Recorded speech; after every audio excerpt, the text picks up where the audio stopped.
Narcissists rarely speak plainly. Instead, they cloak their true intentions in harmless, even caring words. But beneath these phrases lies a web of manipulation designed to confuse, control, and undermine you. Have you heard things like, "You're too sensitive," or "I'm just joking"? These aren't innocent comments, they're deliberate tactics. In this video, 10 code words narcissists use, what they mean. We'll uncover the hidden meaning behind the words narcissists use and expose their true purpose. By decoding these phrases, you'll protect yourself from their psychological games and reclaim your confidence and clarity. This isn't just knowledge, it's empowerment. Recognizing these subtle tactics can help you stand firm against manipulation, build healthier boundaries, and see through the lies. If you or someone you care about has experienced this, now is the time to act. Stay with us until the end as we reveal the truth behind these 10 code words and provide insights that can transform how you navigate relationships. If this video resonates with you, like it to support our work, share it to help others escape manipulation, and subscribe to Victory Stoic for more life-changing content. Finally, join the conversation in the comments with the affirmation, "I see through the lies." Together, we can break free, build resilience, and thrive. Let's get started. Number 1, you're too sensitive. The ultimate gaslighting tool. Have you ever confided in someone, sharing how their words or actions hurt you, only to hear the dismissive reply, "You're too sensitive"? What seems like a casual observation is anything but innocent. For a narcissist, this phrase is a weapon, a way to invalidate your feelings and shift the blame from their actions to your emotional response. Imagine this. You're in a relationship and your partner makes a cutting remark during a dinner with friends, something like, "Well, you're not exactly known for being organized." You feel the sting of embarrassment and bring it up later in private. Instead of apologizing, they respond with, "Oh, come on, don't be so sensitive. It was just a joke." Suddenly, the conversation isn't about their hurtful comment, but your overreaction. This tactic is designed to make you doubt yourself. Were you overreacting? Are you too sensitive? The narcissist thrives on this confusion because it shifts the focus away from their behavior and onto their supposed flaws. It's gaslighting at its finest, making you question your perception of reality. The damage doesn't stop there. Over time, these moments accumulate, eroding your self-esteem. You start suppressing your emotions, afraid that expressing them will be met with ridicule or dismissal. In the process, you lose touch with your own needs, prioritizing their comfort over your well-being. But here's the truth. Your feelings are valid. Emotional sensitivity isn't a flaw, it's a sign of your humanity. The narcissist's discomfort with your emotions says more about them than it does about you. They dismiss your feelings because acknowledging them would mean confronting their bad behavior, something they're unwilling to do. If you're in a relationship where "you're too sensitive" is a recurring refrain, it's time to reclaim your narrative. Start by acknowledging your emotions without apology. Instead of retreating into self-doubt, stand firm in your perspective. For example, you might respond with, "I may be sensitive, but my feelings are valid. That comment hurt me, and I'd like to talk about it." And while this may not change the narcissist's behavior, it will change yours. By refusing to accept their narrative, you begin to rebuild your self-trust and confidence. As Epictetus reminds us, it's not what happens to you, but how you react to it that matters. You deserve relationships where your emotions are respected, not dismissed. The next time someone tries to use "you're too sensitive" as a weapon, recognize it for what it is, an attempt to silence you. And remember, your sensitivity isn't a weakness, it's your strength. Don't let them take that away from you. Number 2, I'm just joking. The coward's escape hatch. It starts innocently enough, a smirk, a quip, maybe a little chuckle. "I'm just joking," they say, as if that string of words magically wipes away the sting of their comment. But let's be clear, this isn't humor. It's a carefully disguised attack wrapped in the thin veneer of playfulness. And when you call them out, suddenly you're the problem for not being able to take a joke. Imagine this. You're at a party, introducing your partner to your friends. As you share a story about a recent achievement, your partner chimes in with a loud, "Oh, yeah, you worked so hard on that, just like you do with the laundry." Laughter ripples through the group, but you're left stunned. Later, when you bring it up, they wave it off. Relax, it was just a joke. You're too serious. The insult remains, but now it's your fault for not laughing along. Or picture this. You're discussing a serious goal, say starting your own business with someone close to you. Instead of support, they quip, "That's ambitious." For someone who can't even commit to a gym membership. When your face falls, they grin and add, "Come on, don't be so sensitive. It was just a joke." In one fell swoop, your aspirations are mocked and you're painted as humorless for daring to take offense. This tactic is insidious because it's a double-edged sword. First, it delivers a cutting remark under the guise of humor, leaving you hurt or embarrassed. Then, when you defend yourself, the narcissist flips the script, making you feel overly sensitive or humorless. It's not about comedy. It's about control. They're testing your boundaries, seeing how much they can push without consequences. But here's the thing. Jokes aren't meant to harm. Real humor doesn't leave someone questioning their worth or feeling humiliated. As the Stoic philosopher Seneca reminds us, a good character is not formed in a week or a month. It is created little by little, day by day. Prolonged and patient effort is needed. This applies here. People who consistently resort to jokes to disguise cruelty aren't building character. They're revealing its absence. So how do you handle this? Call it what it is. I know you said that was a joke, but it didn't feel like one to me. This forces them to confront the impact of their words without giving them the escape hatch of just joking. Refuse to let them redefine reality. Your hurt feelings aren't a punchline. Remember this. "I'm just joking" isn't humor. It's a weapon. The next time someone wields it against you, don't laugh along. Hold your ground, because true humor uplifts, connects, and brings joy. And if their jokes do none of those things, maybe the real punchline is their lack of character. Number 3. Everyone agrees with me. The narcissist's imaginary army. The age-old tactic of conjuring a mob of imaginary supporters. Everyone agrees with me, they declare, as if legions of people have convened, deliberated, and unanimously crowned them the voice of reason. But let's be real, there's no crowd. It's just them, armed with the ultimate gaslighting weapon. Fictional consensus. Picture this. You're disagreeing with a narcissistic partner about something mundane, say how to arrange the furniture. You suggest moving the couch to a different spot, and they retort, "Everyone agrees it looks better where it is." Who exactly is everyone? Your neighbors? The dog? NASA? The truth is they haven't consulted anyone, but by invoking this phantom majority, they make you second-guess yourself. Now let's up the stakes. Imagine this phrase in a workplace setting. You propose a new idea during a team meeting, only for your narcissistic boss to say, "Well, everyone on the team thinks your approach is impractical." You glance around, but no one else speaks up. The team they claim to represent? Non-existent. Yet their statement plants a seed of doubt, making you feel isolated and less likely to stand your ground. Why do narcissists rely on this tactic? Because it works. People are naturally influenced by perceived group consensus. It's a psychological phenomenon called social proof, the idea that if everyone believes something, it must be true. Narcissists exploit this tendency to pressure you into compliance, isolate you from potential allies, and make you question your perspective. But here's where Stoic wisdom offers clarity. Marcus Aurelius reminds us, the opinion of 10,000 men is of no value if none of them know anything about the subject. Just because someone claims mass approval doesn't make it a fact or valid. Truth doesn't need a cheering section to stand strong. How can you counter this? Start by calling their bluff.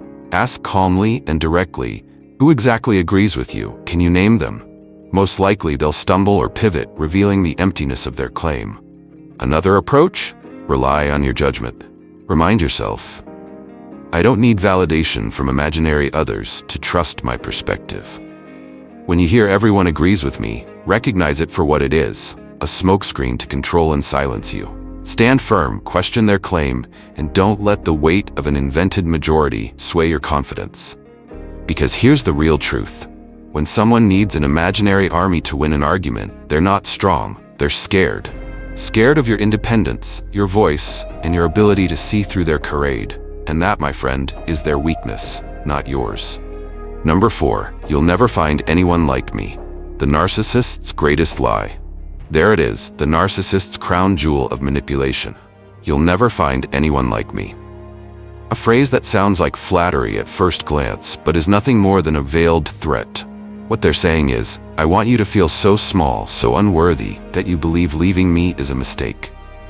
It's not love, it's control disguised as indispensability. Let's get one thing straight.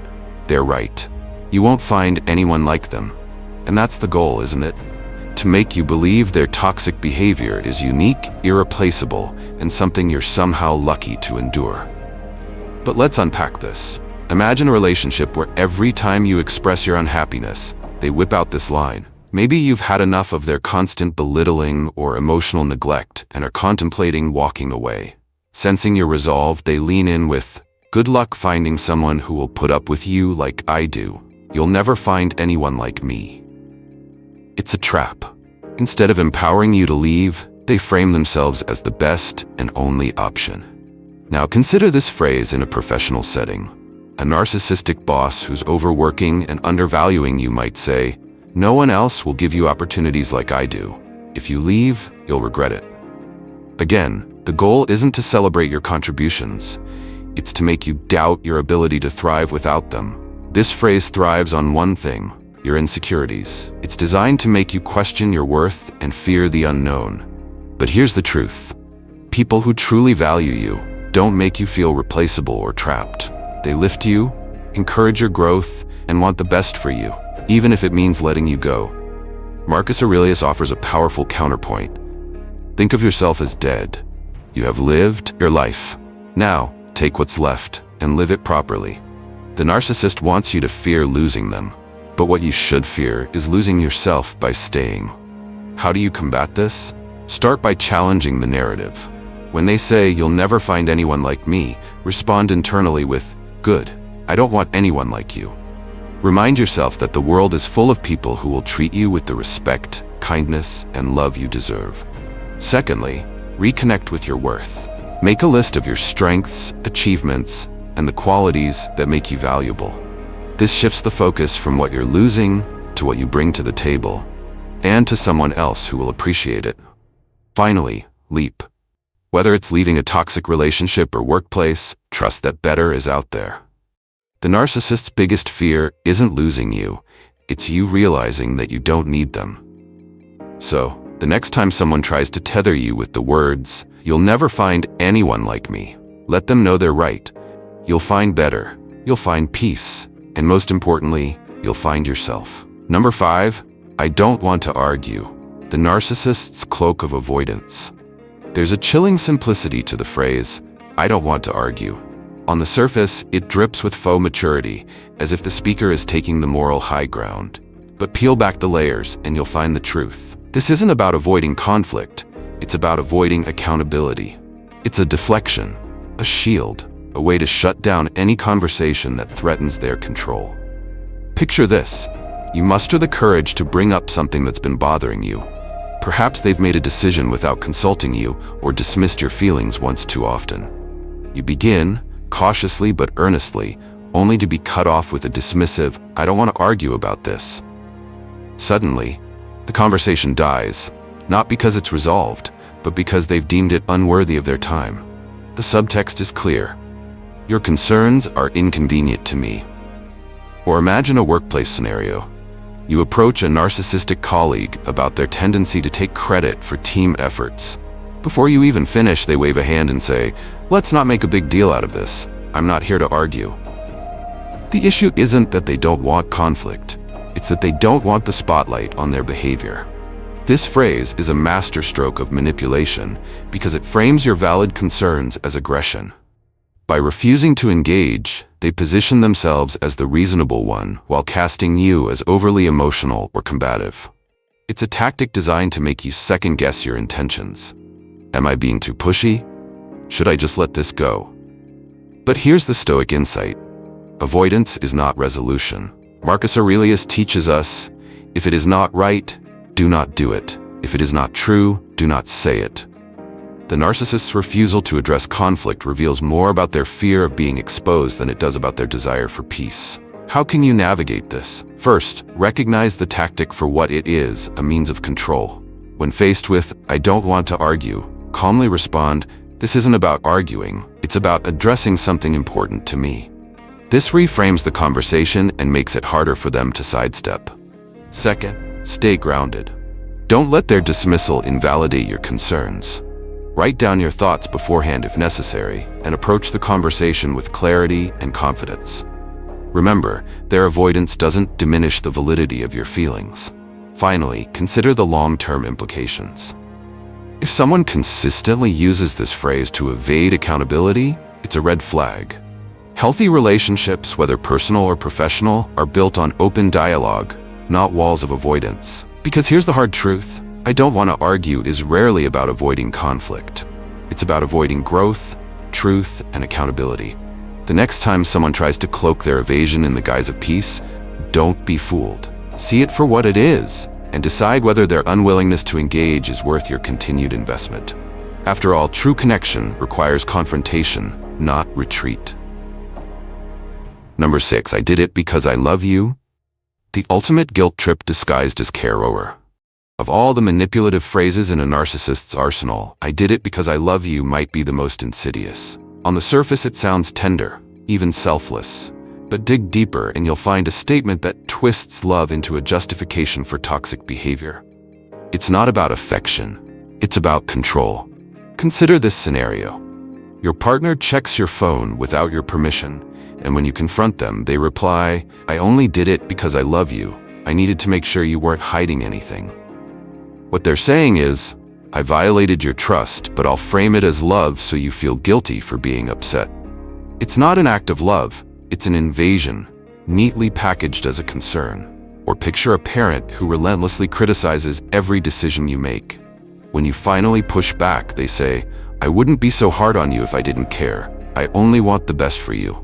Their love becomes a smokescreen for their controlling tendencies, leaving you questioning whether you're the ungrateful one for resenting their interference. This phrase is dangerous because it weaponizes love, something that should nurture and uplift, and uses it to manipulate and guilt you into submission. By framing their harmful actions as acts of care, the narcissist shifts the narrative, making it harder for you to call out their behavior without feeling ungrateful or cruel. But here's the truth: love doesn't control, invade, or harm. As Epictetus wisely said, "No man is free who is not master of himself." True love respects boundaries and empowers you to thrive, not shrink.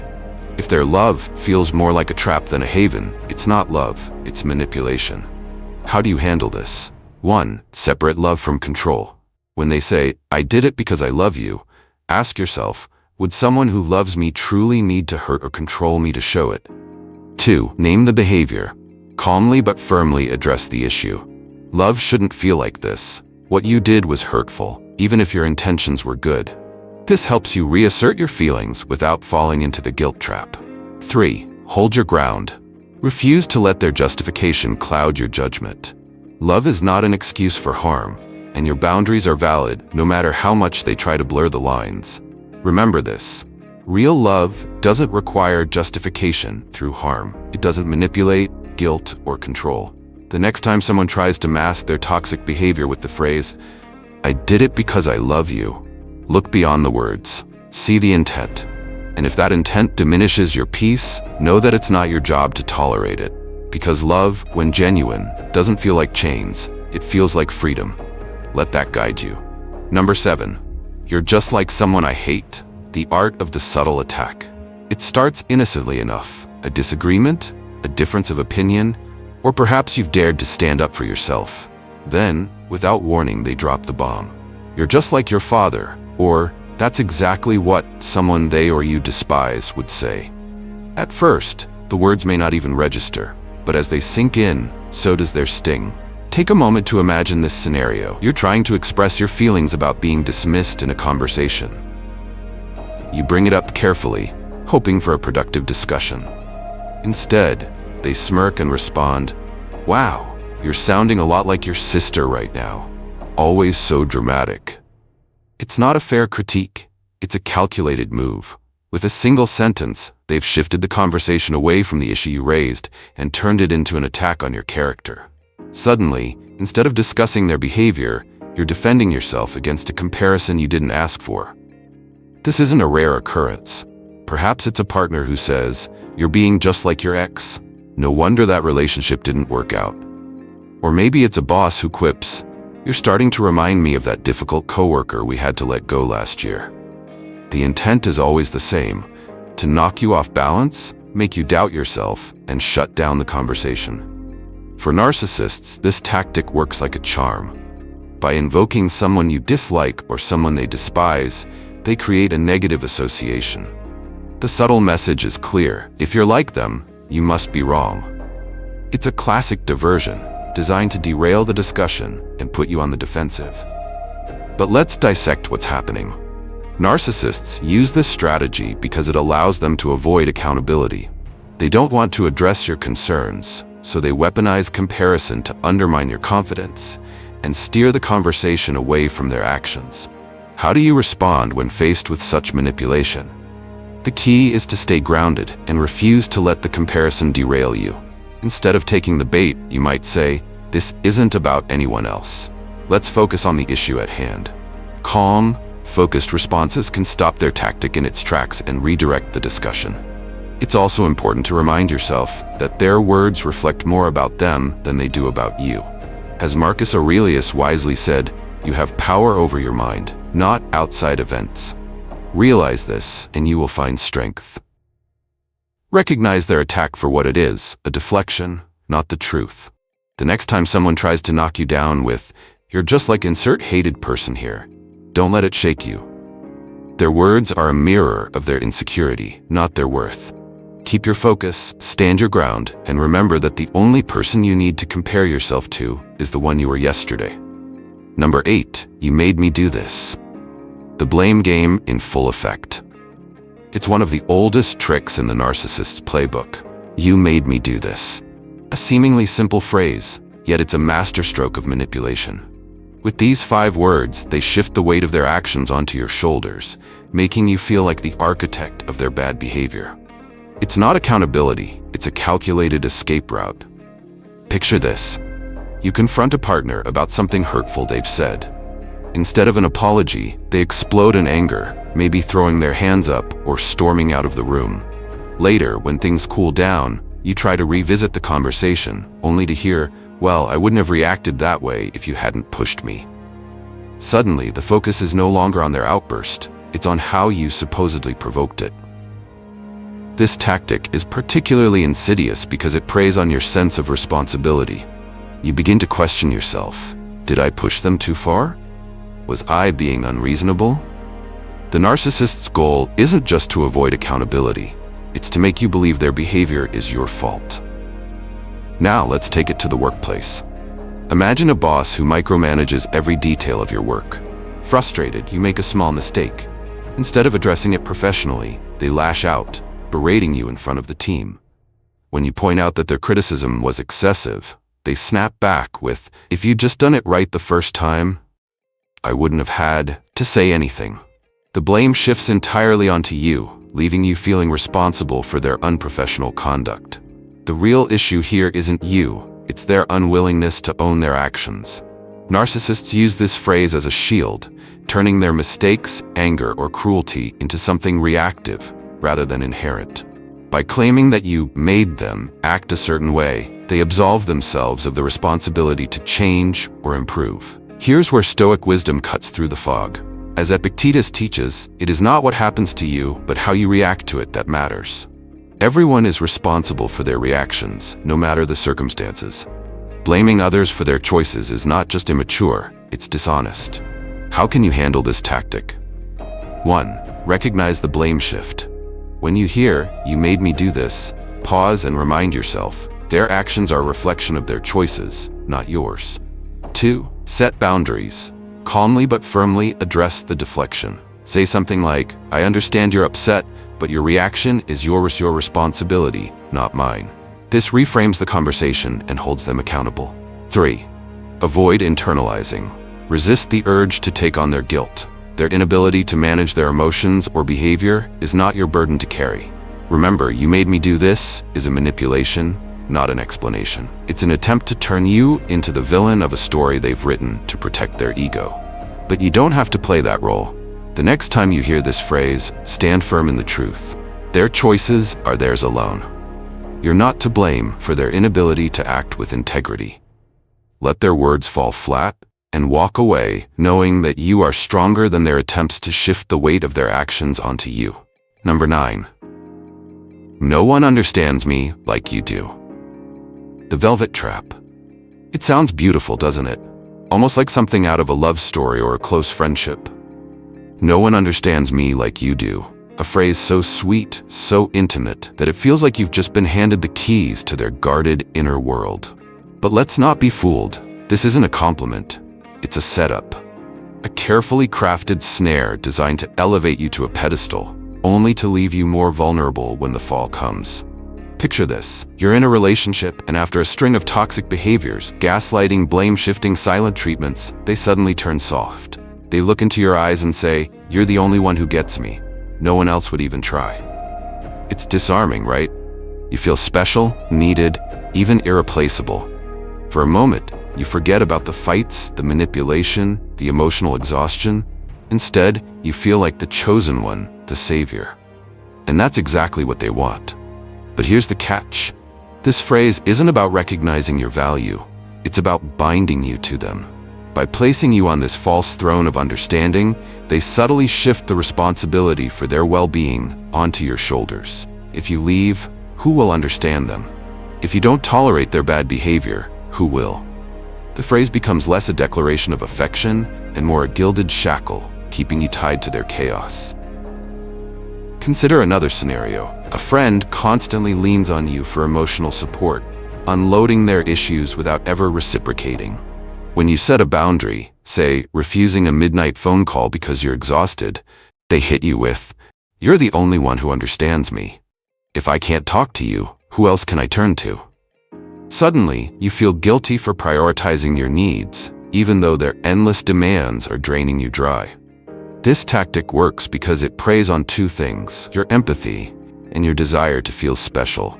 Who doesn't want to be someone's haven, their one true confidant? But for the narcissist, this isn't about mutual connection, it's about control. They're not lifting you, they're baiting you into letting your guard down so they can keep taking without giving. As Marcus Aurelius said, "Be content with what you are and wish not to be otherwise." The true connection doesn't require flattery or manipulation. It thrives on mutual respect and reciprocity. The narcissist's words, though tempting, are a distortion of this truth. How do you see through the trap? 1. Question the context. Ask yourself, why are they saying this? Is it to build a stronger bond or to excuse their behavior? 2. Set boundaries without guilt. If their reliance on you feels excessive or manipulative, it's okay to step back. A simple, "I care about you, but I also need to care for myself," reinforces your boundaries. 3. Recognize real connection. True understanding isn't about burdening someone else with your issues or using flattery to justify harm. It's about mutual respect, trust, and growth. The next time someone says, "No one understands me like you do," take a moment to reflect. Are they genuinely valuing your connection, or are they building you up to tear you down when it suits them?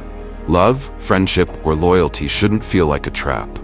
And if their words leave you feeling more burdened than cherished, remember this. You don't need to sit on a throne made of manipulation. Step down, walk away, and build relationships where understanding goes both ways. Number 10, you owe me that.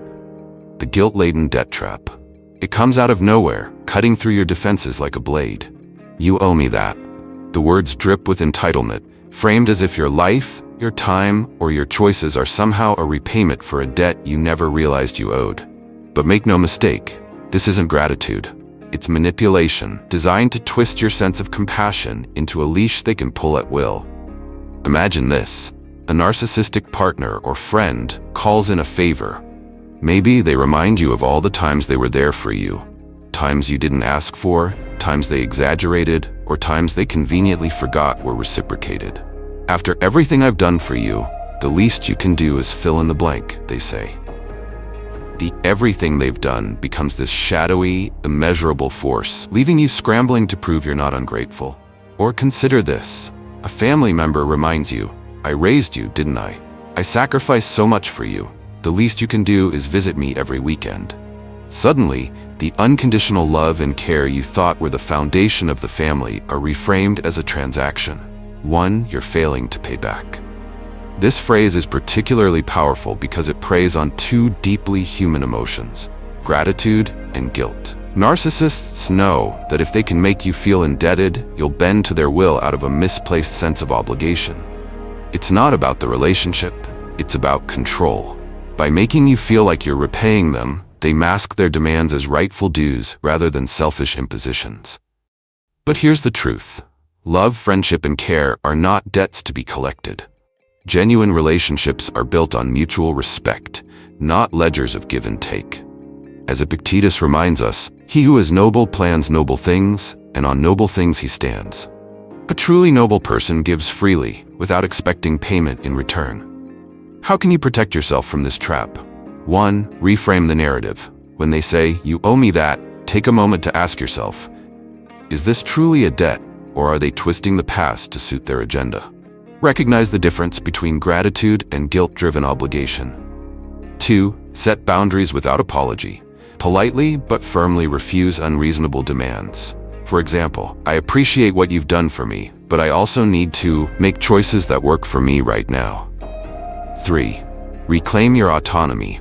Remind yourself that your worth isn't tied to fulfilling someone else's demands. Acknowledge what you've contributed to the relationship. It's likely more than they admit. 4. Balance gratitude with self-respect.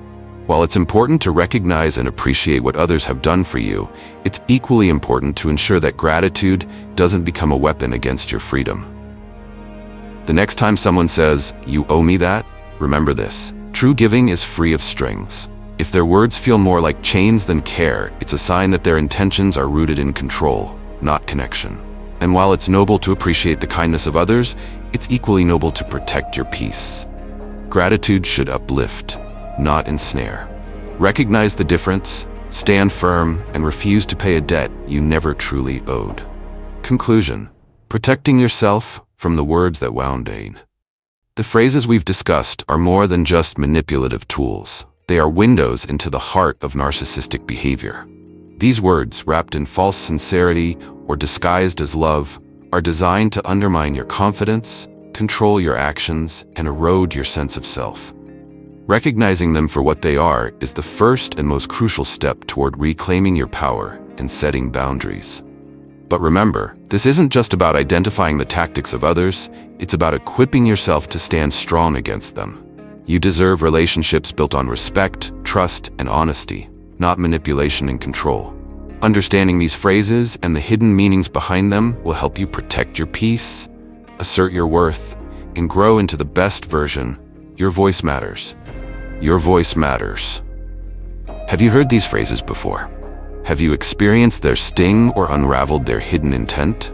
Share your story in the comments below with the mantra, "I see through the words and I choose my peace." Your experience might just help someone else recognize the signs and take their first step toward healing. And don't stop there. If you found value in this video, make sure to like, share, and subscribe to our channel, Victory Stoic. By doing so, you're not just supporting this content, you're helping others discover these insights and empowering them to break free from toxic patterns.